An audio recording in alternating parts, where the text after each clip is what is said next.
Hello everybody, this is the Flying Turk with another review video for you guys.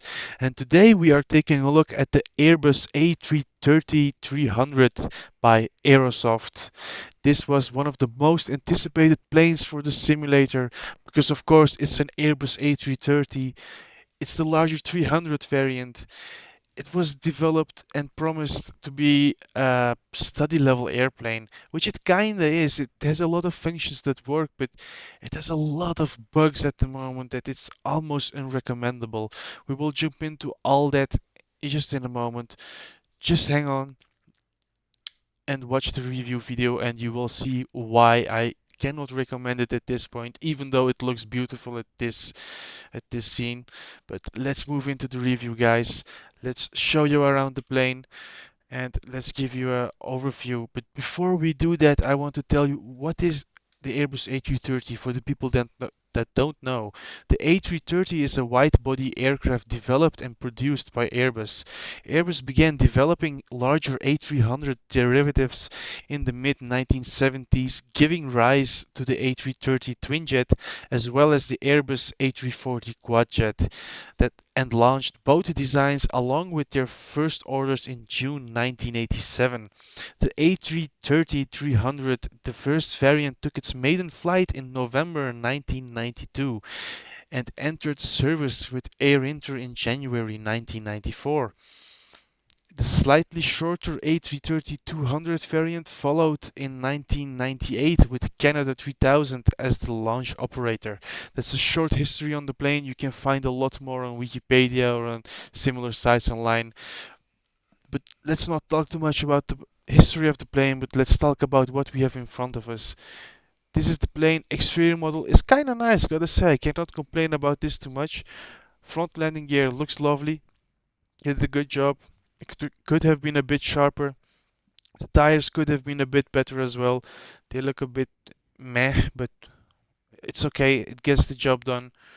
Aerosoft improved their exterior modeling because you can now read a lot of the stickers and decals on the plane, which is a good thing for the people that like to do walkarounds. Let's take a look at the engine while we are here.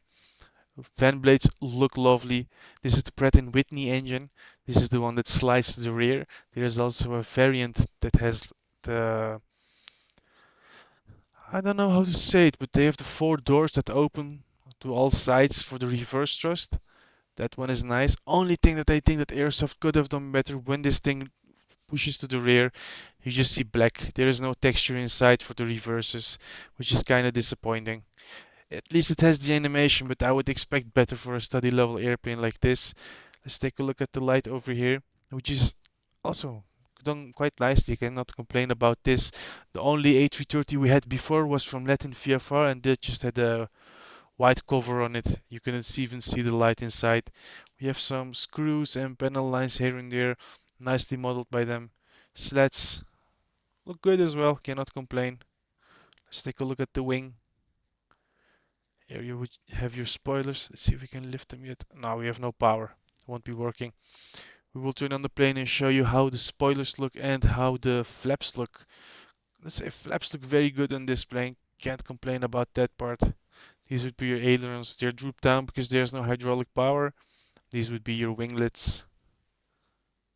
Let's say, in general, they did a nice job. The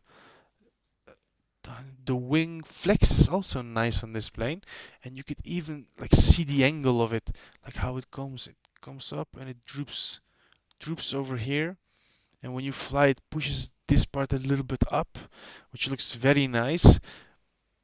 In general, I'm not too, how do you say, I'm not too disappointed about this plane, but it could have been so much better and it should have been so much better. And by the way, these are the textures on the rear of the engine. Good job. You can at least read these things. This could have been a bit sharper, but it works just fine because most of the time we're looking at it from a distance, and that's exactly what they had intended, not for close-up views. Main landing gear, main landing gear bay also looks nice. Inside we just have a photo, but that works just fine. We don't need anything else inside. We're not hanging out in this part anyway, so it gets the job done, and that's important. It doesn't look bad. It's not like virtual call level by any means. Main landing gear over here looks good as well. I wish these things were a bit sharper, but it gets the job done. Same with the tires as in the front.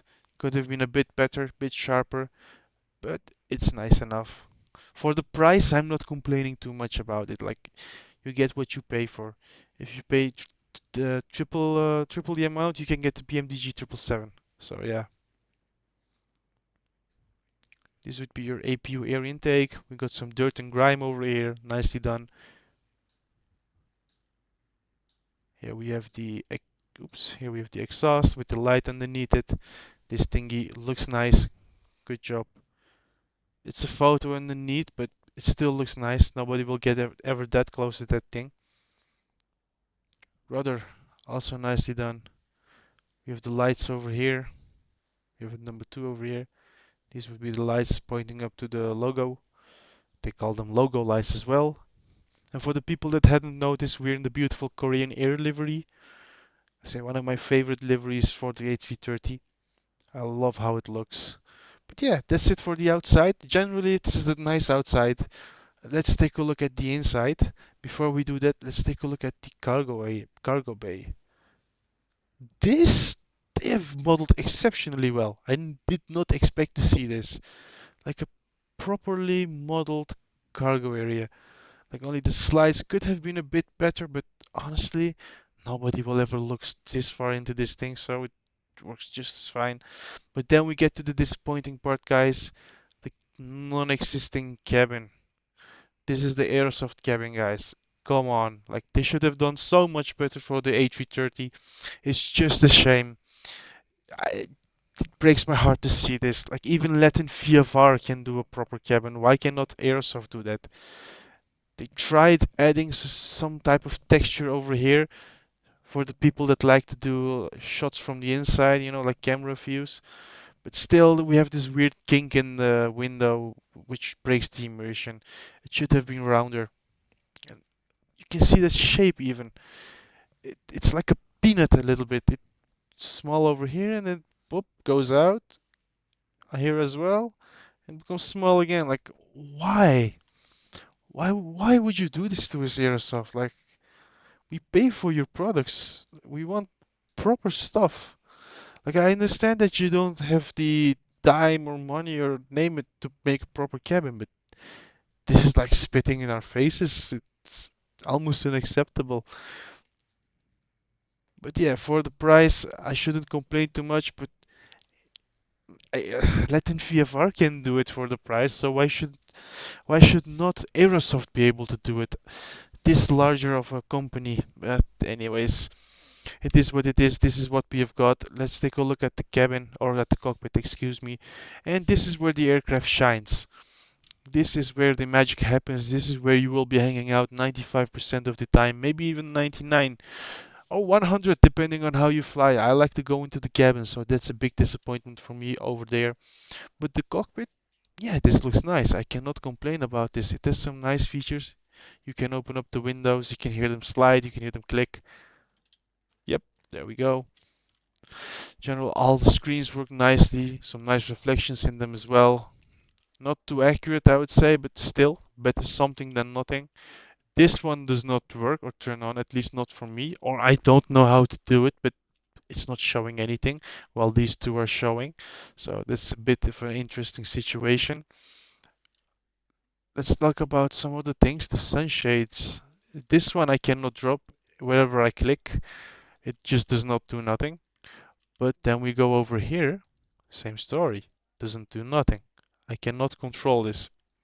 I hope they will add that soon. I'm someone that likes to fly with sunshades during the day, even in the simulator. It just adds more to the immersion. I love how they did this. An adjustable one up front. Very good idea. Better than all better than letting VFR where you have it or on or off, and the tint looks a lot better as well compared to letting VFR. I love this orange tint compared to that one. That's more like a yellowish orange tint. This is more like a see-through plastic. You can adjust this one as well however you like. You can put it here and you can see some reflections in it as well. Push it all the way and put it back up. On this side, the same story. So yeah, with that they did a good job. Another thing they did a very good job with as well is the EFB, guys. This is one of the best EFBs I have seen so far in Microsoft Flight Simulator. It is a bit weird getting used to this, but it's implemented very well. I definitely cannot complain about the job here. Like, you can import your data from SimBrief, you can load your payloads, you can open up all the doors. Let's show you how that looks. Let's request GPU. We don't have a jetway over here, but let's request everything. And let's open up everything. You don't get any ground services, but you can see that it's opening up. Oh, that guy's entering our engine. Nice one. Yeah, you can see all the doors have opened up except for these ones. Should be like emergency exit, so makes sense. Yeah, there we go. All the doors opened up. They look nice. I don't know how the animations look, but in general, they look nice. Cargo door as well. Looks a bit thin, but this is probably how it is. Let's try to see if we can see that animation. Yeah, it's a bit wonky. I heard some people had issues. Hey, it spawned a stair. When we ask for jetway, okay, maybe it controls GSX. I have no idea if it does, but if it does, they get one more plus point from me for that one. But let's release everything. You can also get your panel states over here from load state. If you don't know how to start it or name it, you can just go to ready to take off. Let's load it. We have a map over here, which is one of the best EFB maps I have seen so far. If you're playing on FATSIM by any means, or if you just want to get into flying on FATSIM, but you don't have Navigraph, you will need charts. So you will need something like Foxchart or anything like that. But like, for basic idea on where to taxi to and where from, this is perfect. You can at least see the taxiways, know where to go. Like, this makes your life a lot easier if you don't have SimBrief or Navigraph, excuse me. It's a good free alternative. You can localize yourself on the map. You can face north if you like. There are a lot of things you can do. You also have settings over here. You can load your charts over here. Let's go to settings. You can enter your SimBrief ID. You can get a custom wallpaper if that's something you like. You can choose tablet theme, name it, a lot of things. You can also get ATC quick references. I like flying on FedSim, and I hate opening vPilot to uh, check the frequency on which I need to connect. So if you press here, it will find your according airport and enter, if there is an ATC, enter the frequencies that you will need to contact, which is an ingenious idea. I wish a lot of other third-party developers would implement this feature as well. So I give kudos to Aerosoft for doing that. Go to aircraft. Here we can set all other things which you would like to set. You can calibrate your hardware, which I honestly don't know how to do. Mine works out of the box, so I'm not using any of these. But yeah, they've done a very good job with the EFB. And in general, all the sounds in the plane, not too bad either. They could have been a lot better, I'm gonna be honest, but they get the job done. But being Aerosoft, I just expected better. Hey, why didn't it should have started? We have found another glitch. Yeah, this plane has its own share of issues. Let's do that the old school way. Okay, let's turn that on.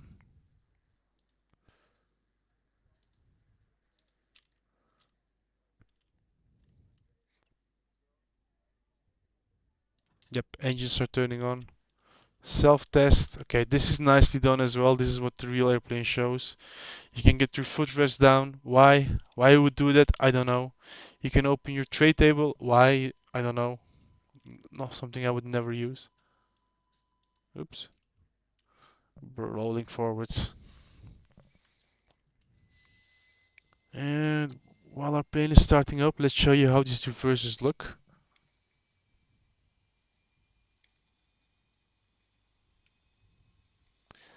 Not yet.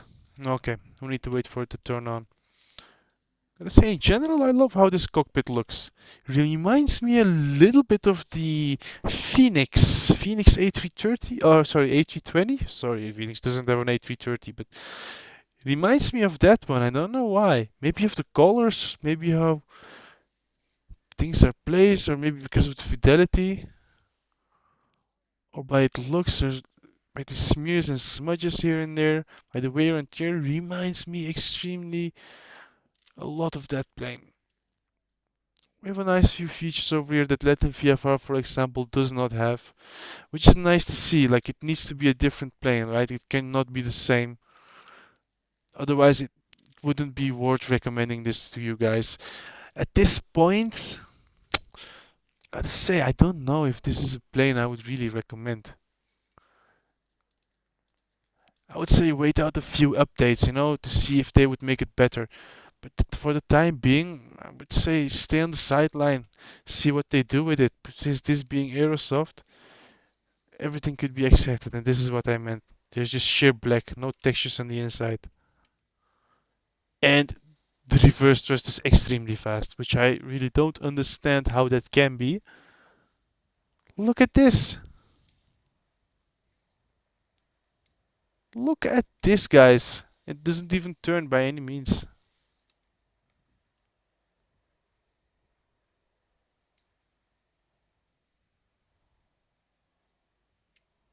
Oh, no, by the way, that would be your spoilers. Not fully extended, of course. They could extend a lot more up, but this is how they look on the ground.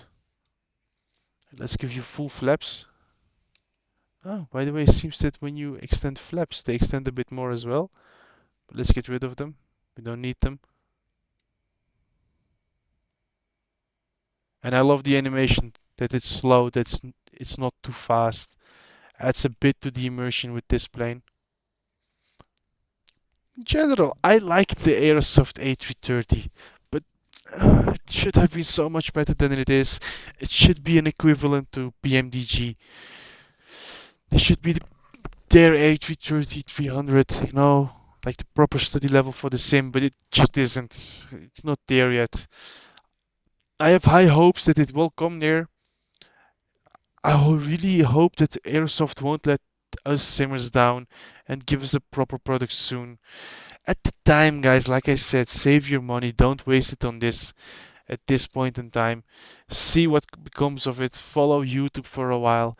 Check out other reviews and see if it will become the plane that it was supposed to be. Because at this time, it's not the most expensive one, right? So I can understand why people would go for this, especially if you have the choice between Latin VFR and this one. Yeah, I can get why you get this one because it has potential to become better than that one. But if you just want quick fun, honestly, today the Latin VFR released their A330-200, which I have also got and which I will be doing a video on later today. So we'll have two review videos today, which will be something special. Yeah, that one is a lot more fun to fly than this one. It doesn't lag as much as this one. Like I have a medium spec PC, and even with BMDG 777, which is an intricate aircraft, I don't get this much lag. This plane is not yet optimized for the sim. It still has a long way to go. Mm, I don't know. At this point, would I recommend it? Not really. Honestly, it's not like a disastrous release like the Aeroplane Heaven 707, which was like spitting in our face. That was extremely bad. That I cannot recommend to anyone. This one, if you want to be a beta tester, yeah, be my guest. Not even a beta. This feels like a pre-alpha if you look at some things of it. In general, the cockpit looks nice. You get a nice cockpit for the price that I cannot complain about. But I don't know if you can see it, but I can almost count the frames. I get like 10 frames per second at max. This is horrible regarding performance. Even Phoenix, which is a more intricate plane, which is a lot more things going to it. It has a set of circuit breakers that work in that plane. Even with that, I get more frames than this. Or another example, the Leonardo Mad Dog MD-82, probably the most expensive add-on for the simulator. And with that one, even I get a lot better frames than this. This, it's a good idea. I get what they did. Is the finished product? No, it is not. It still needs a lot of baking to be able to, so for it to be able to provide you fun with it. Like there are a lot of glitches at the point as well that just make this airplane hard to recommend. There is one with if you like move from one weather zone to another one, that it just hits a invisible wall in the sky and it starts falling down. If you move the time, right? If you want to set the time while you're on ground, the aircraft starts moving suddenly, which is kind of weird. But let me turn on game volume so you can hear the sound of the engines. I'll be back.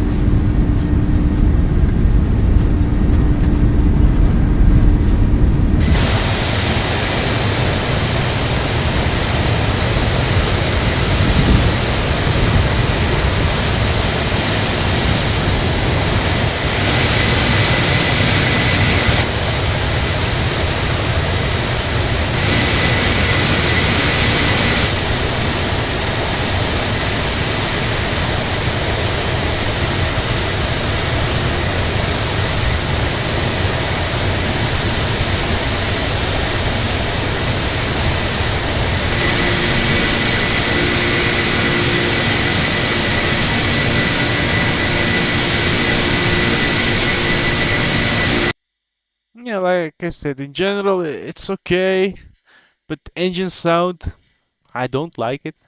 It should be a bit louder than this. It should sound a lot more different. It sounds, there is a lot more sound in the cockpit compared to the outside, which just does not make sense. I don't know. Aerosoft A330. Is it good? Meh. They recommend it? Not yet. Save your money for Microsoft Flight Simulator 2024. Fly the Inibil's A330 that will be over there. Will be a lot better of a plane than this one at this point. Ooh, this would be a nice screenshot. Or over here. Yeah, nice shot. I'm gonna take a quick screenshot, guys. Excuse me. This is gonna be my thumbnail. But yeah, it's a product with potential. It could get better. Will it? We don't know because it's Aerosoft. They have a bad reputation so far with the CRJ. I would say stick on the sideline, guys. Save your money. Save your money for Microsoft Flight Simulator 2024. You will have a very nice A330 over there by any builds, which will probably not disappoint. I have not flown it yet, but it's any build, so it will be high quality. And this plane will be in Microsoft Flight Simulator 2024 as well, so it has some time to bake, it has some time to get better. If it gets better, then it's going to be the question, will this be a competitor for the Inabuild H30 or not? We will have to see. It has potential though. If they fix that ugly cabin inside, if they fix these glitches, then yeah, why not? Well, hell, even if they don't fix that cabin, I can live with that cabin. But then it needs to be a bit cheaper than it is, but then the cockpit needs to be extremely good, if you ask me. Then, yeah, then I can recommend this plane to you guys. Otherwise, if you want a good Airbus in your fleet, stick with Phoenix. Spend a bit more money, but you will have a proper Airbus that will provide you a lot of fun. Or if you want to just fly for fun in the game, realism is not too important. Get Latin VFR A330-200. That one actually feels good to fly, feels fun to fly. You can do long haul flights from point A to point B without any issues. But guys, that was it for the Flying Turk. I hope you enjoyed this review. If you liked it, leave a like, comment, and subscribe to support your favorite YouTuber on his YouTube journey. For now, I'm gonna wish you all a good night, safe flights, and safe landings, and see you guys in another review video. Thank you for watching. Bye bye.